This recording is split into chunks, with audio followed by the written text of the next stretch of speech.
Welcome to Miss Scarlett. Subscribe and don't miss out on Patreon. Have fun! In the quiet ambiance of the quaint barbershop, beams of sunlight transformed into warm brushstrokes across the tiled floor, a daily spectacle unnoticed by most. Colt, a familiar figure in this sanctuary, claimed his customary seat in Marco's chair, ready for the ritualistic haircut. It had been their unspoken agreement for as long as he could remember, short and functional, a style befitting his no-nonsense lifestyle. Without the need for words, Marco began his examination, his fingers dancing through Colt's hair, a silent assessment of time's passage since their prior encounter.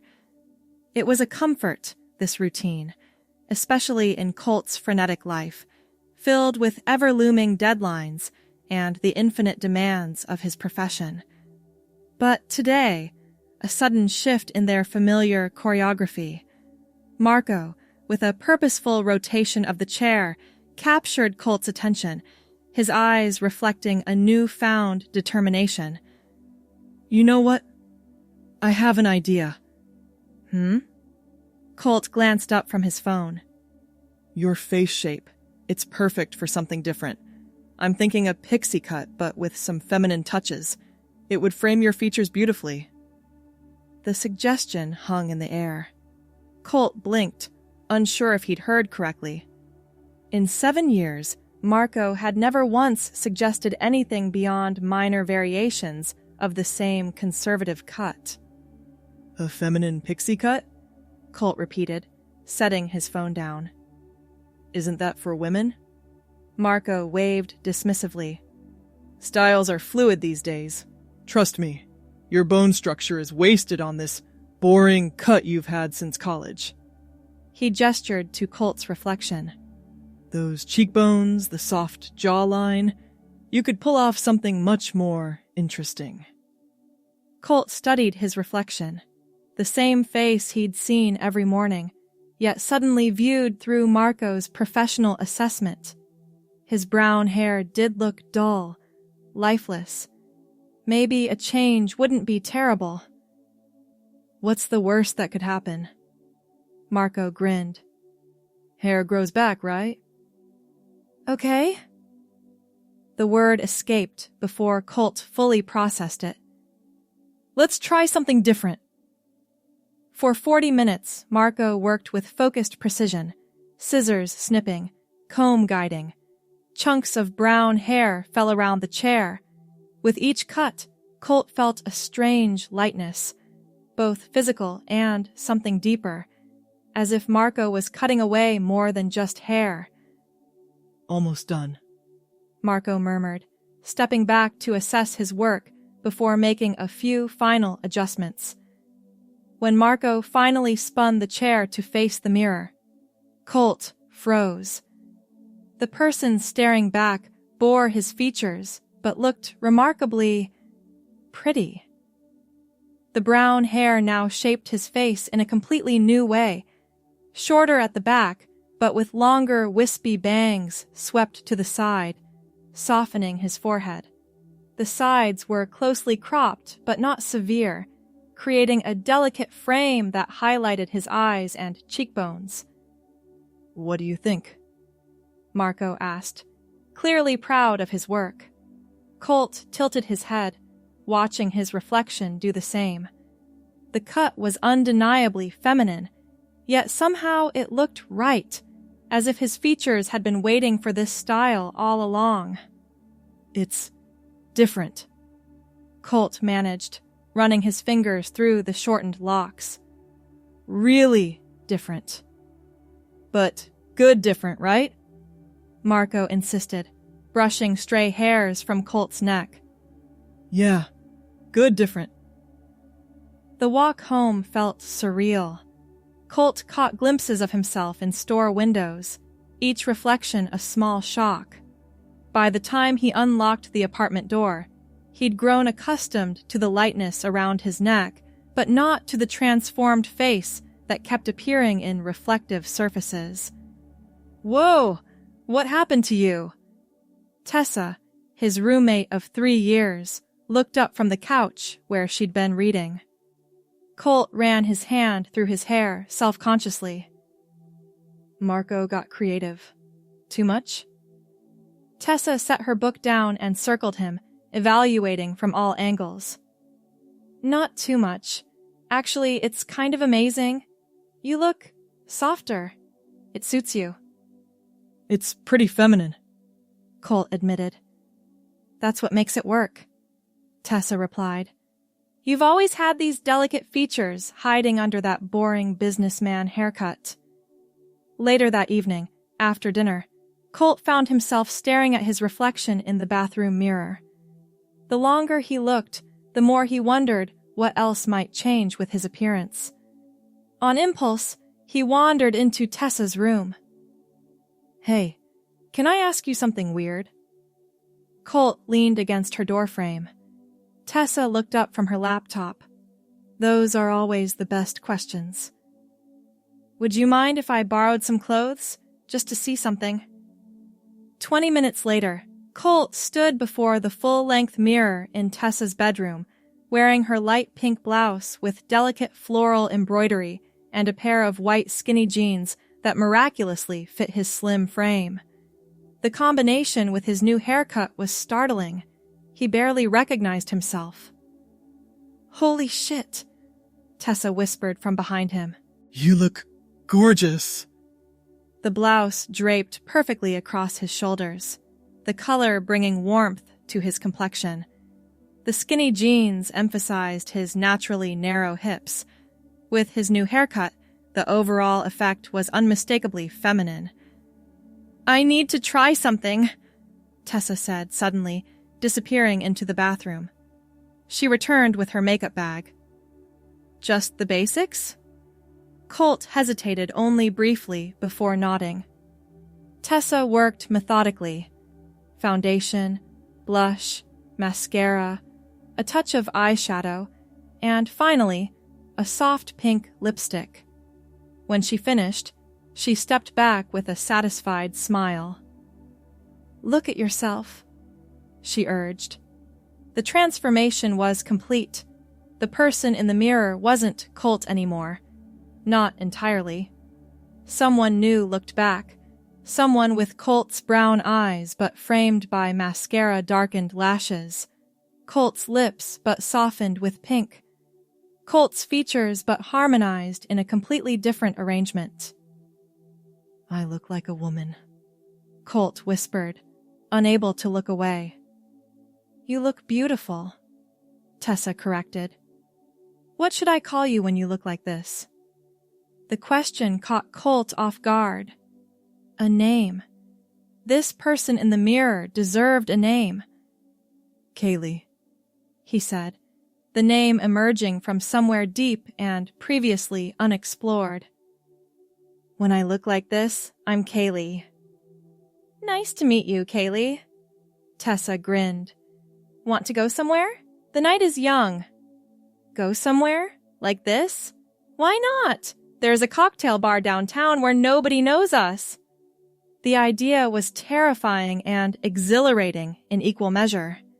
Kaylee, the name already felt natural, studied her reflection once more, adjusting the collar of the pink blouse. I need different shoes, she decided. These sneakers ruin the look. Tessa's strappy sandals were slightly too big, but workable. With a spritz of perfume and a small purse borrowed from Tessa's collection, Kaylee was ready for her first public appearance. The cocktail bar was dimly lit and busy enough to provide anonymity, but not so crowded as to be uncomfortable. Kaylee felt simultaneously exposed and invisible as they found a small table near the back. Her heart pounded with each step, certain everyone was staring, judging, seeing through the facade. But no one looked twice. The waiter approached with a smile. What can I get for you ladies tonight? Ladies, plural, including her. Kaylee ordered a martini, her voice softer than Colt's usual tone. You're a natural, Tessa whispered, after the waiter left. "I'm actually jealous of how good you look in that blouse." The compliment warmed Kaylee from the inside. The evening unfolded in a series of small revelations. The different way people spoke to her, how she automatically adjusted her posture to something more graceful, the freedom of being someone new. When a man from across the bar sent over drinks, Tessa doubled over laughing. "Your first admirer! This is amazing!" Kaylee blushed, raising her glass in thanks to the stranger, but staying safely at her table with Tessa. That night should have been the end of it. A one-time experiment, a funny story. But back in the apartment, as Kaylee carefully removed the makeup and changed back into Colt's clothes, something had shifted. The pink blouse hung in Colt's closet the next morning, no longer Tessa's, but now belonging to Kaylee, waiting for the next appearance. 3 days later, Kaylee emerged again for dinner and a movie. The following weekend, she attended a gallery opening. Within a month, Kaylee had her own small collection of clothes: a lavender sundress, beige slacks with a cream-colored blouse, a navy skirt with a white top. Each item carefully selected to complement her brown hair and slender build. "You need your own makeup," Tessa declared, 6 weeks into Kaylee's existence. "I love you, but you're using all my good stuff." The cosmetics store was intimidating. Endless options of products Kaylee barely understood. The sales associate was patient, demonstrating techniques and recommending colors that would enhance rather than mask. "Your bone structure is amazing," the associate commented. "You barely need contouring." Kaylee left with a bag full of products and a strange sense of legitimacy. This wasn't borrowing anymore. These were Kaylee's things, bought with Kaylee's preferences in mind. Work remained Colt's domain, though the haircut continued to draw comments. "Bold choice," his supervisor had remarked the first day. "Very European." Colt had accepted the assessment with a nod, neither confirming nor denying the implied question. But evenings and weekends increasingly belonged to Kaylee. She developed friendships separate from Colt's world. People who had never met the architect with the conservative taste in clothes and cautious approach to life. To them, Kaylee was confident, expressive, open to experiences that Colt would have declined. "Do you ever worry about running into someone you know?" Tessa asked one evening as they prepared for a concert downtown. Kaylee considered the question while applying mascara. "Sometimes, but Portland's big enough that it hasn't happened yet. And if it does, then I guess I'll have some explaining to do." Kaylee finished her makeup and stepped back to assess the full effect. Brown hair, now grown out slightly longer than the original pixie cut, carefully styled to maximize its feminine appearance, paired with a mint green dress that complemented her now signature pink lipstick. The concert was crowded, the music pulsing through the venue. Kaylee moved differently than Colt, more fluid, less concerned with maintaining personal space. Dancing came naturally to her in a way it never had for him. "Kaylee?" A male voice cut through the music during a brief pause between songs. She turned to find Daniel, a client from the architectural firm, staring at her with obvious confusion. "I'm sorry," she replied, her voice pitched higher than Colt's. "Do we know each other?" Daniel's eyebrows drew together. "Aren't you? You look exactly like—" He shook his head. "I'm sorry. You look remarkably like someone I work with. Colt Westfield?" Tessa stepped closer, protective. "This is my friend Kaylee. She's visiting from Seattle." Daniel continued staring, doubt clear in his expression. "The resemblance is uncanny. Are you related to Colt by any chance?" Cousin, Kaylee improvised. We get that a lot. The explanation seemed to satisfy him. Well, please give him my regards. Tell him the house plans are fantastic. My wife loves the solarium design. After Daniel disappeared into the crowd, Tessa squeezed Kaylee's arm. That was close. Too close, Kaylee agreed, her heart racing. The encounter should have been a warning, a sign to scale back. Instead, it triggered the opposite reaction. If Kaylee had a cousin named Colt, she needed more substantial backstory, more consistency, more authenticity. The next morning, Colt sat at his computer researching voice training techniques. By afternoon, he'd ordered books on feminine mannerisms and movement patterns. The line between performance and identity was blurring, Colt functioning during work hours, Kaylee emerging with increasing frequency beyond them. I think I need to tell someone at work, Colt mentioned to Tessa over breakfast 3 months after Kaylee's first appearance. The dual life is getting complicated. Are you sure? Tessa looked concerned. Your firm seems pretty traditional. I can't keep creating elaborate excuses for why Colt can't attend evening client events that Kaylee wants to go to. Eventually, someone else will make the connection Daniel almost did. The conversation with his supervisor was scheduled for Friday afternoon. Colt prepared meticulously, researching company policies, practicing his explanation. When the time came, his hands trembled slightly as he closed the office door. Everything okay, Westfield? Richard Mason leaned back in his chair, expression neutral. I needed to discuss something personal that's beginning to intersect with my professional life, Colt began. The carefully rehearsed words tumbled out, how he had discovered aspects of himself previously unexplored, how a haircut had led to a transformation that felt increasingly authentic. Richard listened without interruption, his expression unreadable. When Colt finally fell silent, the older man tapped his pen against the desk for several long moments. So, you're saying that sometimes you present as a woman named Kaylee?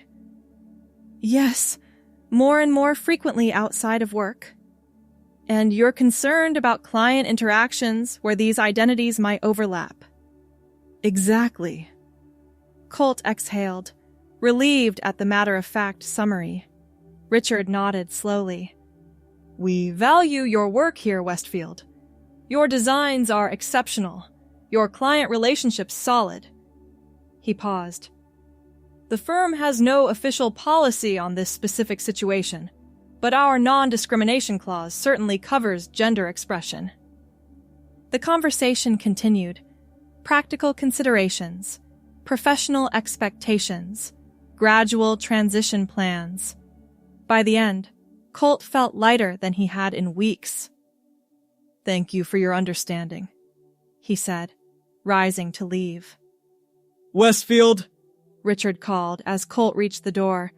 For what it's worth, that haircut does suit you better than the old one. The acknowledgement, small but significant, carried Colt through the weekend. Kaylee celebrated by purchasing her first pair of heels, proper ones, not borrowed from Tessa, and wearing them to dinner at an upscale restaurant. Spring melted into summer. Kaylee's wardrobe expanded, each piece carefully selected to build a cohesive style, feminine but not overly frilly, favoring clean lines and subtle patterns that complemented her brown hair. Her appearance at social events became more frequent than Colt's. The architecture firm gradually adjusted to the reality that their talented designer sometimes attended client dinners as Kaylee, with no discernible impact on the quality of work or professional relationships. Have you thought about making it official? Tessa asked one evening as they prepared dinner. Making what official? Kaylee, legal name change, updated ID, the whole thing. The question hung in the air, heavy with implications. Kaylee, still dressed as Colt after a long day at the office, paused in chopping vegetables. I don't know if I'm ready for that. You've been living as Kaylee more than Colt for months now, Tessa pointed out gently. The only time you're Colt anymore is at work, and even that's starting to change. She was right. The boundaries had shifted gradually, but unmistakably. Kaylee had begun as a costume, an experiment, but had grown into something more substantial, a self that felt increasingly authentic, while Colt became the performance. That night, lying awake, the question echoed. Who was the real person, Colt or Kaylee? Was there even a meaningful distinction anymore? The next morning brought clarity. Over coffee, decisions crystallized. It was time to consult professionals, therapists specializing in gender identity, doctors to discuss options, lawyers to navigate the legal aspects of transition. Summer became autumn. Brown leaves mirrored Kaylee's hair, now grown out enough to style in more versatile ways. The architectural firm formally updated their records to reflect her name change. Clients received a simple professional email explaining that Colt Westfield would now be known as Kaylee Westfield, with all projects continuing uninterrupted. The responses were overwhelmingly supportive, ranging from brief acknowledgments to heartfelt messages of encouragement. Even Daniel, the client who had first recognized her at the concert, sent a thoughtful note. The solarium you designed captures light from all angles, transforming our home. It seems fitting that you too have found your best light. Looking forward to continuing our professional relationship. Tessa helped Kaylee redecorate her bedroom, transforming the space that had been Colt's utilitarian retreat into something that reflected Kaylee's aesthetic. Warm colors, better lighting, photographs of her new experiences replacing generic art prints. Do you ever miss him? Tessa asked as they hung the last picture. Kaylee considered the question, smoothing her white dress with floral embroidery, a more sophisticated version of that first borrowed pink blouse. I don't think of it as missing someone. Colt wasn't a different person. He was just incomplete. A rough draft. The metaphor felt right. An architect understood the value of revisions, of refining initial concepts into something that fulfilled the true potential of a space. Kaylee was simply the fully realized design that Colt had been working toward without knowing it. By winter, the transition was complete in every meaningful sense. Kaylee's legal documentation reflected her identity. Her hormone therapy had begun subtly reshaping her features, softening angles and redistributing weight in ways that complemented the feminine presentation she'd cultivated. The anniversary of that first fateful haircut arrived with a small celebration. Marco, the barber who had unwittingly set everything in motion, was invited to dinner with Kaylee and Tessa. I knew that pixie cut would suit you, he declared after embracing Kaylee. Though I'll admit I didn't foresee quite how far it would go. Neither did I, Kaylee laughed, brushing her brown hair, now shoulder-length and layered, behind her ear. But sometimes the right haircut reveals more than just a good bone structure. The restaurant hummed with conversation around them as they settled at their table. Kaylee smoothed her navy blue dress, a recent purchase for special occasions, and smiled at her reflection in the window. The person looking back was integrated, whole. Not Colt pretending to be Kaylee or Kaylee hiding traces of Colt, but simply Kaylee, complete unto herself.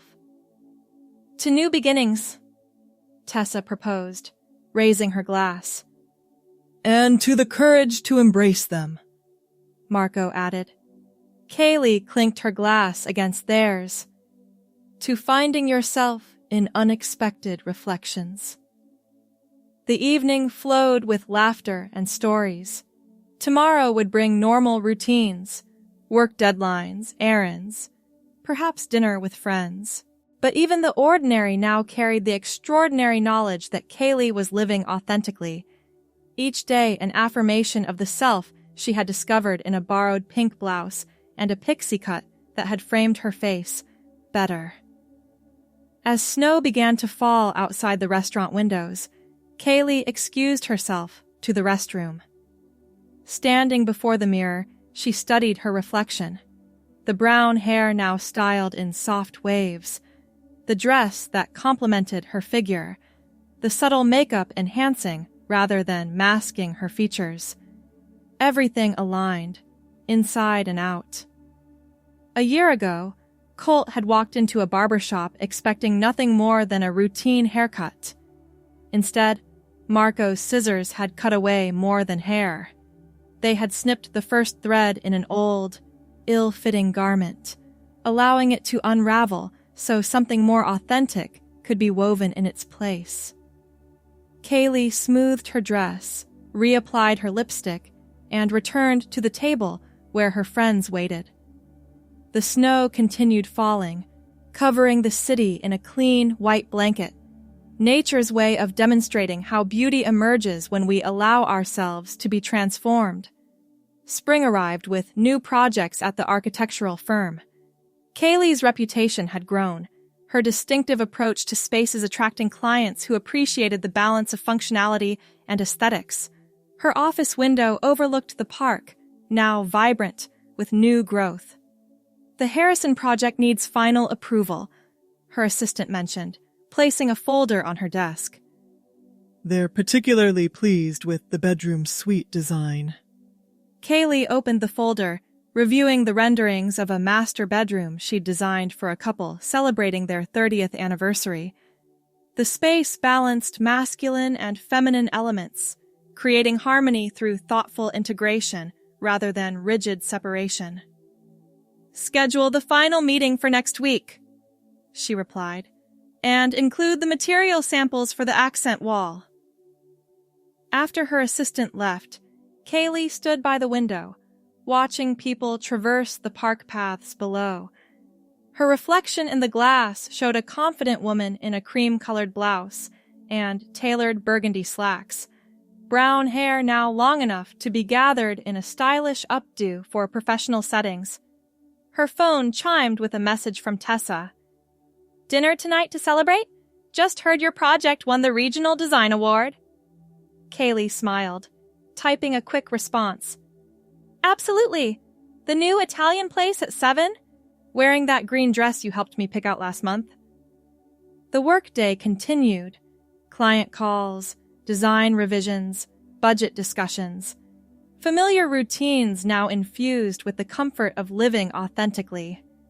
When evening approached, Kaylee packed her portfolio, nodded farewell to colleagues, and stepped into the elevator. Outside, spring sunshine warmed the city. Kaylee walked to her car, heels clicking rhythmically on the pavement. The green dress waited at home, along with an evening celebrating achievement, both professional and personal. As she drove, Kaylee reflected on the journey from that first tentative experiment with a pink blouse to the full, integrated life she now lived. The road had contained unexpected turns, moments of doubt, instances of breathtaking clarity, but each step had moved her closer to this, a life where inside and outside aligned, where the reflection in every mirror showed the same authentic self. At a stoplight, Kaylee caught her reflection in the rearview mirror.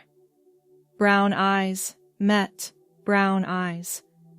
The person looking back was simply herself.